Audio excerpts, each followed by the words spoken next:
नमस्ते। बारिश में कपड़े जल्दी कैसे सुखाएं? या फिर गार्बेज बैग की बदबू बहुत ज़्यादा है तो इसको मिनटों में कैसे दूर करें? नैरो माउथ वाली कांच की बोतल बिना किसी मेहनत के साफ़ कैसे करें? या फिर पैंट शर्ट को सही तरीके से प्रेस कैसे करें? और घर पर ही चेहरे पे नेचुरल ग्लो कैसे लाएं? आज की वीडियो में ऐसे ही आसान और कमाल के हैक्स हैं जो आपका समय, मेहनत और पैसा तीनों बचाएंगे। इस वीडियो को आखिर तक ज़रूर देखिएगा। तो चलिए वीडियो को शुरू करते हैं और ये अमेजिंग सा मास्क बना करके रेडी करते हैं। तो इसे बनाने के लिए सबसे पहले तो सिरेमिक का बोल चाहिए। सिरेमिक का बोल ही लीजिएगा। उसमें 1 चम्मच बेसन, 1 चम्मच चावल का आटा, आधा चम्मच कॉफ़ी, आधा चम्मच दही और पिंच भर के आसपास मैंने इसमें कस्तूरी हल्दी डाला है। ठीक है, अगर नहीं है तो आप नॉर्मल भी डाल सकते हैं। अब देखिए, पानी का भी एक अल्टरनेट है कि अगर आपके पास गुलाब जल है तो गुलाब जल से भी आप इसको मिक्स कर सकते हैं। नहीं है तो फिर तो पानी से आप कर लीजिएगा इसे मिक्स। कंसिस्टेंसी आप देख सकते हैं, ऐसी ही होनी चाहिए। अब फेस को अच्छे तरीके से वॉश कर लीजिए पानी से। फिर इस फेस मास्क को अच्छे से अपने फेस पे अप्लाई करिए। 15 से 20 मिनट तक छोड़िएगा। इतने में ये अपना असर दिखा देता है और हल्का हल्का सा सूखने लगता है। तो चूँकि मैं पूरा वॉश करके नहीं दिखा रही हूँ तो आपको पैच टेस्ट करके ज़रूर दिखाऊंगी। आप देख सकते हैं स्किन कितनी ज़्यादा ग्लोइंग हो गई है। ये आपके स्किन की जितनी भी डेड स्किन होती है उसको हटा देता है और उसके हटने से ना आपका चेहरा नेचुरल ग्लो करता है। अच्छे रिजल्ट्स के लिए आप हफ्ते में 2 बार ज़रूर लगाइएगा और 2-3 महीने तक ज़रूर फॉलो करिएगा। अब आगे देखिए, इस तरीके की सब्जियां ना अक्सर जब आप ब्लिंकिट या फिर ज़ेप्टो वगैरह ऑर्डर करते हैं तो मिलती हैं इस तरीके के रेड नेट में। तो कई लोग क्या करते हैं कि इसकी नेट को निकाल करके बास्केट में रख करके वॉश करते हैं। तो देखिए, वो भी तरीका अच्छा है, बट एक तरीका मैं बता रही हूँ, ये भी मेरे को अच्छा लगा। आपको अगर अच्छा लगे तो आप ज़रूर इसे फॉलो करिएगा। देखिए, मैं नेट को ना निकालती नहीं हूँ और नेट के साथ ही सब्जियाँ धो लेती हूँ। सब्जियाँ मतलब जितनी भी ये जैसे सैलेड वाली चीज़ें होती हैं, लाइक गाजर, चुकंदर, खीरा, टमाटर, ये सारी चीज़ें मैं ऐसे धो लेती हूँ क्योंकि ना नेट मतलब हल्का सा रूखा होता है। तो जब आप उसके साथ ही इसको रगड़ते हैं ना तो जितनी भी इसके ऊपर की गंदगी होती है या फिर मिट्टी वगैरह होती है वो बहुत अच्छे से साफ़ होती है। अब चूँकि ये सारी सैलेड की चीज़ें हैं तो हम इसको पहले छीलते हैं फिर खाते हैं। फिर भी अगर आपको सेटिस्फेक्शन नहीं है तो आप इसको निकाल करके भी धो सकते हैं। अब आगे, कई बार हमारे पास ऐसी टी शर्ट्स होती हैं जो बिल्कुल ख़राब नहीं होती, लेकिन उन्हें फेंकने का भी मन नहीं करता और पहन पहन के हमारा मन भी भर जाता है। तो चलिए, आप बिल्कुल मत फेंकिए। आज मैं बताती हूँ कि टी शर्ट को बिना काटे, बिना सिले किस तरीके से रीयूज़ कर सकते हैं। तो आप टी शर्ट उठाइए और इसको ना किसी प्लेन सरफेस पे बिछा दीजिए, जैसे मैंने आपको यहाँ पे क्लिप में दिखा रही हूँ वैसे। और इसके बाद ना नीचे वाला जो पार्ट है उसको फोल्ड करिएगा। ठीक है, तो फोल्ड करने में क्या होगा कि जो ऊपर पिल्लो रखी हुई है वो इसके अंदर इंसर्ट हो जाएगी। देखिए, चूँकि मैंने ना ये पिल्लो काफ़ी पुरानी हो गई है तो इसको मैंने वॉश कर दिया था, इसलिए इसका जो साइज़ है ना वो थोड़ा सा टेढ़ा मेढ़ा हो गया है, तो उसको आप इग्नोर करिएगा। अब देखिए, अच्छे से जब ये इसके अंदर इंसर्ट हो गई तो आप इसको यूज़ कर सकते हैं। अच्छा, अगर आप इसको थोड़ा परमानेंट बनाना चाहते हैं तो आप कच्ची सिलाई लगा लीजिएगा, नहीं तो आप सेफ्टी पिन भी इसके अंदर लगा सकते हैं। तो मैंने यहाँ पे सेफ्टी पिन ही लगाया है और ये बहुत अच्छी तरीके से सिक्योर हो जाती है। देखने से कोई नहीं कहेगा कि आपने इसके अंदर टी शर्ट डाला है। जब कभी भी आपका मन कहे कि हाँ अब इसे पहनना चाहिए तो कुछ नहीं करना, सिर्फ सिलाई लगाई है तो सिलाई खोलनी है, क्लिप लगाई है या फिर सेफ्टी पिन लगाई है तो सेफ्टी पिन खोलना है और इसको फिर दोबारा पहन लेना है। तो है ना ये बहुत काम की चीज़। इस तरीके से आपकी टी शर्ट कटी भी नहीं, सिली भी नहीं और इसको रीयूज़ भी कर लिया और जब मन किया दोबारा पहनने का तो इसे पहन भी लिया। आपके साथ अगर इस तरीके की दिक्कत है तो ज़रूर इस टिप को ट्राई करिएगा। अब बढ़ते हैं आगे। देखिए, कई बार ना सूट पहनना तो हो जाता है लेकिन उसका दुपट्टा बिल्कुल सही होता है।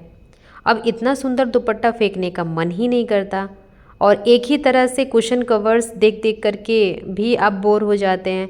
तो बस उसी दुपट्टे से नया और स्टाइलिश कुशन कवर बनाना सिखाऊंगी मैं। इससे क्या होगा कि घर आपका एकदम से जो घर का लुक है ना वो फ्रेश हो जाएगा और पुराना दुपट्टा अच्छी तरीके से हमारा रीयूज़ भी हो जाएगा। तो इसके लिए क्या करना है कि सबसे पहले तो आप दुपट्टे को फ्लैट सरफेस पे बिछा लीजिएगा। बिछाने के बाद इसके ऊपर कुशन रखना है। तो कुशन को ना आप डायमंड शेप में रखिएगा। इसके बाद से जितने भी इसके फोल्ड हैं, मतलब 4 फोल्ड हैं, चारों को ना अच्छी तरीके से एक जगह इकट्ठा करना है। इकट्ठा करने के बाद आप डोरी लगाना चाहें तो डोरी लगा सकते हैं, और डोरी से बेस्ट ऑप्शन है रबर बैंड। रबर बैंड जैसे कि मैंने अभी काला वाला यूज़ करके दिखाया था, वैसा भी है तो लगा सकते हैं। अदरवाइज़ जो पतले वाले रबर बैंड्स हैं वो भी अच्छे से यहाँ पे वर्क करते हैं। तो देखिए मैंने यहाँ पे पतला वाला रबर बैंड ही लगाया है, और वो भी पिंक कलर में लगाया है ताकि दिखे नहीं, वैसे भी ये नहीं दिखेगा। अब जितने भी इसके ईयर्स हैं ना, मतलब जितने इसके कान हैं, सबको अंदर के साइड पे टक करिएगा। ऐसा करने से इसका लुक बहुत ही ज़्यादा खूबसूरत निकल कर के आता है। जब आपके सोफे पे लगता है तो एकदम आपके घर का लुक ही चेंज हो जाता है। अब बढ़ते हैं अपनी अगली टिप की तरफ। देखिए जब भी बारिश होती है ना, तो हम जितनी भी होम मेकर्स हैं उनकी सबसे बड़ी यही प्रॉब्लम होती है कि कपड़े तो देखो हमेशा ही धुलते हैं। ऐसा नहीं है कि हम कपड़े 10 दिन 12 दिन छोड़ दें, कपड़े हर 2 दिन पे 4 दिन पे हम मशीन लगाते हैं। तो ऐसे में क्या होता है कि कपड़े इकट्ठा होते रहते हैं। अब जब कपड़ों में धूप नहीं लगती है तो उसमें बहुत गंदी स्मेल बन जाती है, और वो स्मेल ऐसी होती है कि आप उसको पहन ही नहीं सकते जब तक आप उसको रीवॉश नहीं करते हैं। तो मॉनसून के टाइम पे आप कपड़े किस तरीके से सुखा सकते हैं, अगर ये आपके घर में स्पेस नहीं है तो ये वाली हैक आपके लिए बहुत ज़्यादा काम की होगी। तो यहाँ पे मैंने एक स्टील का हैंगर लिया है, स्टील का ही लीजिएगा क्योंकि मजबूत चाहिए। तो स्टील का हैंगर लेने के बाद मैंने जो बच्चियों के रबर बैंड्स होते हैं ना छोटे छोटे से, वो मैंने लगा दिए हैं। तो 4 मैंने लगाए हैं। और इसके बाद अगर आपको शर्ट टांगनी है या फिर इस तरीके से टी शर्ट टांगनी है तो आप जितने भी लूप्स हैं उसके अंदर डाल डाल करके आप लगा दीजिए। तो ऐसे में क्या होगा कि अगर धूप नहीं भी आती है ना तो हवा इन कपड़ों में प्रॉपर लगेगी, और जब हवा लगेगी तो इसके अंदर स्मेल बिल्कुल नहीं बनेगी। मॉनसून के लिए ये बहुत ही बेस्ट टिप है। अब आगे, कई बार हम लेडीज़ अपने सूट और साड़ी तो आसानी से प्रेस कर लेते हैं, लेकिन जब हस्बैंड या फिर घर के किसी मेल की शर्ट या फिर पैंट प्रेस करनी होती है ना, तो समझ ही नहीं आता कि शुरुआत कहाँ से करें। अगर आप भी इसी परेशानी से गुजर रही हैं तो ये सिंपल ट्रिक ज़रूर याद रखिएगा। देखिए जब भी आप शर्ट प्रेस कर रही होंगी तो सबसे पहले जो कॉलर होती है वहाँ से शुरुआत करनी चाहिए, क्योंकि कॉलर के अंदर ना एक मोटा गत्ता सा कपड़ा होता है जिसको बुकरम बोलते हैं। इसी से इसकी जो शेप होती है वो टाइट रहती है। तो सबसे पहले आप अंदर की तरफ से इसको प्रेस करिएगा और फिर आप इसे बाहर से प्रेस करिएगा। ऐसा करने से जो इसका मतलब कॉलर की जो कोन्स होते हैं वो एकदम टाइट रहते हैं, बिल्कुल इसका शेप बिगड़ता नहीं है। देखिए अब बारी आती है स्लीव्स की। तो देखिए जो ये काफ होता है ना, काफ को भी आपको प्रेस कैसे करना है, क्योंकि इसके ऊपर बटन होती है तो आपने इसे सीधा नहीं करना, आप इसको उल्टा कर लीजिए और उल्टा करने के बाद इसको प्रेस करिए। अच्छा ये थोड़ा पतला कपड़ा होता है तो आप उल्टे की साइड से प्रेस करेंगे ना तो आगे भी प्रेस हो जाता है, कोई प्रॉब्लम नहीं आती है। अगर आपको लगे कि अभी भी नहीं हुआ तो बटन छोड़ करके आप इस पे प्रेस मार सकते हैं। तो यहाँ पे एक स्लीव तो मैंने कर दिया है, दूसरी वाली जो है सिमिलरली उसी तरीके से इसे भी कर लेना है। तो ये बहुत ही ना बेसिक चीज़ें होती हैं। अगर आपने शर्ट या फिर पैंट प्रेस नहीं की है ना तो आपको समझ में नहीं आएगा कि क्या चीज़ पहले करें क्या चीज़ बाद में करें। तो मुझे लगता है कि ये छोटी सी बहुत ही सिंपल टिप है, जिनको आती है उनके लिए तो कुछ भी नहीं है, बट हाँ जिनको नहीं आती ना कि कैसे किया जाए उनके लिए तो ये बहुत ज़्यादा हेल्प करेगी। अब जो साइड वाला पार्ट होता है, तो साइड वाले पार्ट में भी देखिए बटन होता है, तो बटन के ऊपर से बिल्कुल नहीं करना, नहीं तो बटन ख़राब हो जाएगी, तो फिर ऐसी बटन मतलब मैचिंग की मिलती नहीं है। अगर आपने सिलवाया है शर्ट तब तो शायद मिल जाए, बट अगर आपने इसे ख़रीदा है तो मिलना मुश्किल हो जाता है। अब कोई भी बटन मिसमैच होती है ना, तो फिर वो अच्छा नहीं लगता। तो आप बटन को बचाइएगा और सबसे पहले उसको उल्टा करिएगा। उल्टा करने के बाद ही प्रेस लगाना है। तो ऐसे क्या होगा कि बटन बिल्कुल पिघलेगी नहीं और ख़राब भी नहीं होगी। तो ये था मेन चीज़। अभी एक और चीज़ है जो कि शोल्डर पे आता है, जो शोल्डर वाला कपड़ा होता है ना, उसको भी पकड़ करके पहले प्रेस कर लेते हैं। तो यहाँ पे मैं आपको दिखाती हूँ। देखिए ये वाला जो पार्ट होता है ना, इसको पकड़ना है और पकड़ करके फिर इस पे भी प्रेस लगाना है। तो इससे क्या होगा कि जब आप सामने से प्रेस करेंगे ना, तो ऊपर के साइड में प्रेस ऑलरेडी हुआ हुआ है, तो बस आपको नीचे नीचे के साइड में प्रेस करना होता है।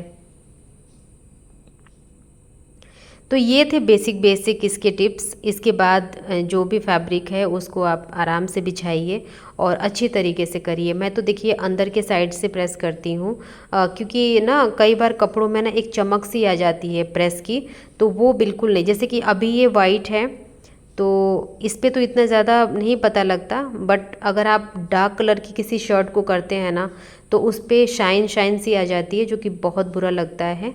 और जब आपकी शर्ट प्रेस हो जाती है तो तुरंत उसको फोल्ड मत करिए, इस तरीके से हैंगर पे लगा करके रखिए। इस तरीके से लगा करके रखने से क्या होता है कि इसमें सिलवटें जल्दी नहीं पड़ती हैं। तो हमारा शर्ट तो प्रेस हो गया है, अब बारी आती है पैंट की। तो यहाँ पे देख सकते हैं मैंने इसको लगा लिया है हैंगर में, और अब मैं इसे टांग दूँगी। जब ये अच्छी तरीके से ठंडा हो जाए फिर आप इसको फोल्ड करके रखिएगा। तो शर्ट से जुड़ी ये टिप कैसी लगी हमें ज़रूर बताइएगा, और कितनी ज़्यादा आपके लिए यूज़फुल रही। अब देखिए आती है बारी पैंट की। तो पैंट में भी बहुत मतलब माथा पच्ची है। देखिए सबसे पहले तो आप इस तरीके से इसको फैला लीजिएगा, फिर ना जो मतलब इसका लाइन होता है प्रेस का वो दिखता है, तो आप इसको बिछा करके जब देखेंगे तो ये दिखेगा। आप वहाँ से पकड़ करके और इसको जब दोनों तरफ से पकड़ेंगे ना, तो अंदर के साइड से ऊपर ये फोल्ड हो जाती है। अब क्या करना है कि इसको ऊपर वाली लेग को ना आप इस तरीके से फोल्ड करके फिर नीचे वाले को प्रेस करना है। इसके बाद आप इसको फिर से फैला लीजिएगा और अब फिर ये ऊपर वाले भाग को करना है। अब देखिए यहाँ पे पॉकेट भी होती है, तो पॉकेट वाले साइड पे ना अच्छी तरीके से प्रेस नहीं हो पाता, तो वो भी मैं आपको बताऊंगी कि उसको कैसे करना है। इस तरीके की प्रॉब्लम जितने भी मेल होते हैं उनके कपड़ों में आती है, तभी तो घर पे प्रेस करना ना बिल्कुल अच्छा नहीं लगता। जैसे जो वॉशरमैन होते हैं उनको दे देना सही रहता है। तो देखिए जब भी आप ना इसकी पॉकेट को प्रेस करें तो इस तरीके से आप हैंकी वगैरह लगा करके करिएगा, क्योंकि थोड़ा सा ये कुशनी हो जाता है ना, तो इस पे प्रेस बहुत ही आराम से बैठता है। और फिर जब आप इसको प्रेस करेंगे तो ये प्रेस किया हुआ लगेगा भी। तो ये बहुत ही छोटी छोटी सी ट्रिक हैं। आई होप आपके लिए बहुत ज़्यादा ये काम की होंगी और आप इसको इस्तेमाल भी करेंगे। करके देखिएगा, 100% ये काम करते हैं। हाँ, इस तरीके के हैंकी को बिल्कुल इग्नोर मत करिएगा, इसे भी आप प्रेस करिए, प्रेस करके आप साथ में ही रखिए। अब बढ़ते हैं अपनी नेक्स्ट टिप की तरफ। इस तरीके के जो नैरो माउथ वाली बॉटल होती हैं या फिर ग्लास होती हैं ना, उनके अंदर हाथ नहीं जा पाता और इनकी जो गंदगी है वो रह जाती है। तो इसके लिए मैं आज बनाऊंगी एक ऐसा टूल, DIY टूल, जिसकी हेल्प से ना आप इसको अंदर तक एकदम चमका सकती हैं। तो इसके लिए सबसे पहले तो चाहिए आपको इस तरीके का स्पॉन्ज, जो कि हम बर्तन धोने में इस्तेमाल करते हैं। एक तरफ स्क्रॉच ब्राइट होता है, दूसरी तरफ स्पॉन्ज लगा होता है। तो इसको मैं कट कर लूँगी क्योंकि ये बहुत बड़ा है। अब देखिए कट करने के बाद क्या करना है कि आप चाकू को गरम कर लीजिएगा, या फिर इस तरीके का अगर आपके पास कटर है ना, तो इस कटर से भी आप कट कर सकते हैं। देखिए छोटे छोटे से कट लगाएंगे ना, तो इसके अंदर का जो स्पॉन्ज है वो कटता हुआ चला जाएगा और कट करके इसके अंदर ना होल हो जाएगा। मतलब जितना हमें ज़रूरत है उतना होल तो हो ही जाएगा। तो यहाँ पे आप देख सकते हैं इसमें होल अच्छी तरीके से हो गया है।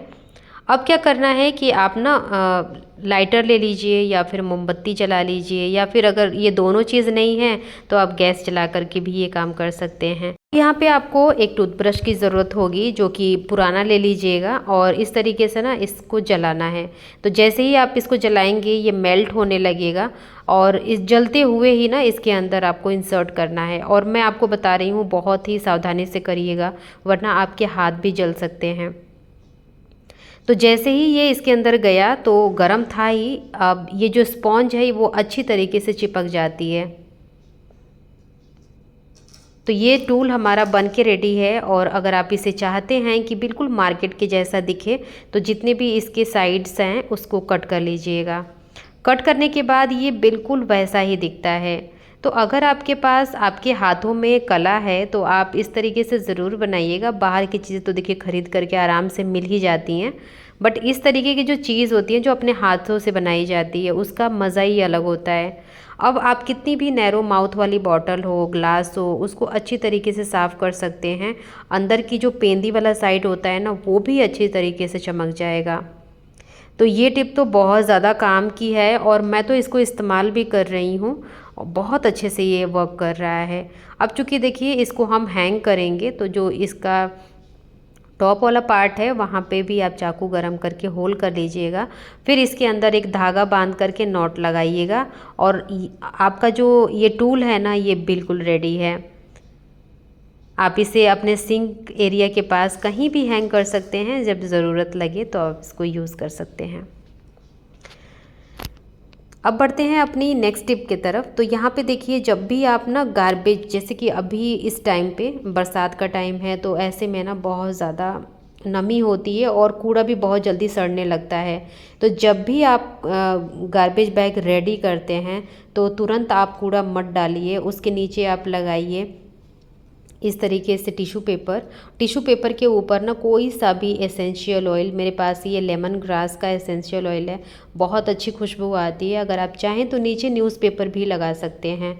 मैंने इसके ऊपर न्यूज़पेपर लगाया था और लगाने के बाद जो भी कचरा वगैरह होता है आप इसके अंदर डालिए। सूखा गीला अलग अलग सेपरेट करके रखेंगे तो और भी अच्छी बात होगी। तो ये थी मेरी आज की वीडियो। अगर आपको अच्छी लगी तो प्लीज़ वीडियो को लाइक, अपने चाहने वालों में इसको शेयर ज़रूर करिएगा। चैनल सब्सक्राइब नहीं किए हैं तो सब्सक्राइब भी करिएगा।